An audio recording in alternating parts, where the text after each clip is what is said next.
ওই আরিশাকে আনতে যাচ্ছ? কটা বাজে? Hello everyone, welcome back to my new blog. তোমরা সবাই কেমন আছো? আশা করি ভালোই আছো। আর আমরা খুব ভালো আছি। তো এখন সকাল 9টা বাজে আর আরিশা স্কুল চলে গেছে। আর আমার বাসি কাজ সব কমপ্লিট হয়ে গেছে। বাসি কাজ আমরা দুজন মিলেই করেছি। আজকে ওর অফ ডে আছে। তো আজকে ওয়েদারটা ভীষণ ভালো আছে। এই যে দেখুন, মানে ঠান্ডা ঠান্ডা বৃষ্টি হচ্ছে। তো আরিশা বাড়িতে থাকলে আরও ভালো লাগতো, কারণ যে একটু যদি মানে বৃষ্টি হয়, ও বাইরে থাকলে আমার নিজেরই ভালো লাগে না, খুব টেনশন হয়। ও অবশ্য একটা 30 থেকে 35-এর মধ্যেই চলে আসবে। তো ভিডিওটি ভালো লাগলে সবাই লাইক, কমেন্ট, শেয়ার, সাবস্ক্রাইব করে দেবেন আর পাশে থাকা বেল আইকন বাটনটি প্রেস করে দেবেন। বেলি ফুলের গাছ, বেলি ফুলের গাছ চলে যাই। জুতোটা শুকাতে দেওয়া আছে।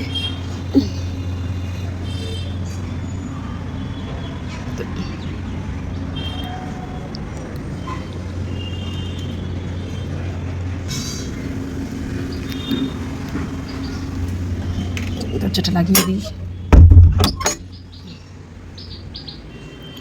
ও এখন বিছনা ঝাড়বে। বিছনা ঝাড়ার জন্য এখানে সব রেডি করে রেখে দিয়েছে। তো আমাদের এখনও কিন্তু ব্রেকফাস্ট হয়নি। ও বলছে আগে বিছনাটা ঝেড়ে নিই, তারপর ব্রেকফাস্ট করব। তোমার যদি খিদে পায় তবে খেয়ে নাও। তো সকালে উঠে আগে আমি লেবু জল খাই, তারপর অন্য কিছু খাই। তো জলটার মধ্যে আমি আদা থেতো করে দিই, আর একটুখানি মেথি দিই, একটুখানি কালজিরা দিই, টকবক করে গরম করে ওটার মধ্যে একটুখানি লেবু দিয়ে খেয়ে নিই। এই যে আমার লেবু জল আর একটুখানি হলুদ গুঁড়ো দিই। তো সকালকার সব কাজ কমপ্লিট করে ব্রেকফাস্ট করে লেবু জল খেয়ে আমি চলে আসলাম এখন রান্না করতে। এখানে আমি ডিম সিদ্ধ করতে দিয়েছি। ডিমটা প্রায় সিদ্ধ হয়ে গেল। আর ফ্রিজ থেকে আমি 3 রকমের মাছের ডিম সব বের করে নিয়েছি। তো এখন আমি রান্নাটা করে নেবো। সবজিটাও বের করে নিয়েছি। মাছের ডিম আমি ফ্রিজে সবসময় কাঁচাই রাখি। তো আজকে ভাবছি আমি লবণ, হলুদ গুঁড়ো, লেবুর রস দিয়ে ভালো করে জাল করে রেখে দেবো। আর যেটুকু রান্নার জন্য লাগবে সেটা আমি নিয়ে নেব। এখানে প্রায় 800 গ্রামের মতো মাছের ডিম আছে। এই যে সবজিটা বের করে রেখেছি, সবজিটা এখন আমি কেটে নেব। এখানে লাউ আছে, পটল আছে, বেগুন আছে। বেগুন একটা আছে, বেগুন অবশ্য বেশি ছিল না, ওটা আরিশার জন্য আমি ভাজা করব। আরিশা বেগুন ভাজা খেতে খুব ভালোবাসে। আর টমেটো সব বের করে নিয়েছি। আর এখানে আমি বাদাম ডাল আমি ভিজিয়ে রেখেছিলাম, এটা আমি ভুনা করব। এটা হচ্ছে মুড়ি দিয়ে খাওয়ার জন্য। পেঁয়াজ আর টমেটো দিয়ে মাছ আর মাছের ডিমটা আমি একসঙ্গে ভুনা করে নেব আর ডিমটা ভেজে নেব।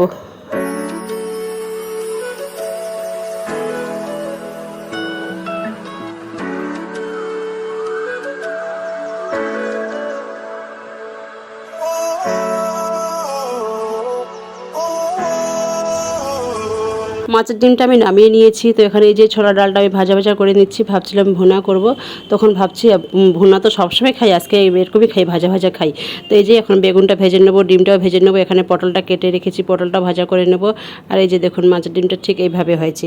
আর হচ্ছে এখানে ওই লাউটা আমি এখন কেটে নেবো, লাউর ভাজা করবো। আর এখানে পেঁয়াজ, কাঁচা লঙ্কা, টমেটো সব বের করে রেখেছি। এটা দিয়ে আমি মাছের ডিম আর মাছ এখন রান্না করব। তো একদিকে আমি ভাতটা চাপিয়ে দিয়েছি, আর একদিকে এই যে দেখুন এই তরকারিটা হয়ে গেছে। এটা এখানে আছে মাছ আর মাছের ডিম একসঙ্গে পেঁয়াজ দিয়ে ভুনা করেছি, এটা হয়ে গেছে।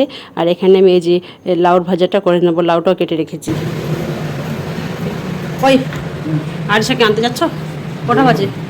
এখন অনেক টাইম আছে, এখন তো ছুটি হয়নি। আমার রান্না প্রায় কমপ্লিট। এখানে ওই যে ডিমটা ভেজে রেখেছি, মাছ ভাজা করে রেখেছি। আর সে পেটি মাছ খেতে ভালোবাসে, ডাল বড়া করে রেখেছি। কালকে ডাল বড়া করেছিলাম, আজকে অবশ্য করিনি, ওটাই আমি গরম করে রেখেছি।